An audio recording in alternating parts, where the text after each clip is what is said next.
জামাই গো জামাই, তুমি খাইবা আমার কামাই, কইরো না কোনো ধানাই পানাই। আমি গোসল করার সময় দেখি মানে আপনার বেটিয়াকে তো আমি একা গোসল করতে দেখিনি, তিনজন একসাথে দেখেছি। পহলে কে দেখেছে? ও দেখেছে। এই ওকে ধরে নিয়ে আয়, শাদির জন্য তৈরি কর যা।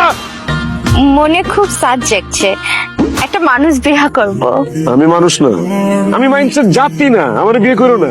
এটা কিসের জুস? কিসের জুস এটা? এটা হচ্ছে বাদুরের রক্তের জুস। আর যে খিচুড়ি খাইলাম ওইটা? এটা তো ইঁদুরের মাংসের ভুনা খিচুড়ি। আমার অনেক দিনের ইচ্ছা ছিল আমি মানুষ বিহা করিব। আমি তো মানুষ না, আমি তো মানুষের জাতি না।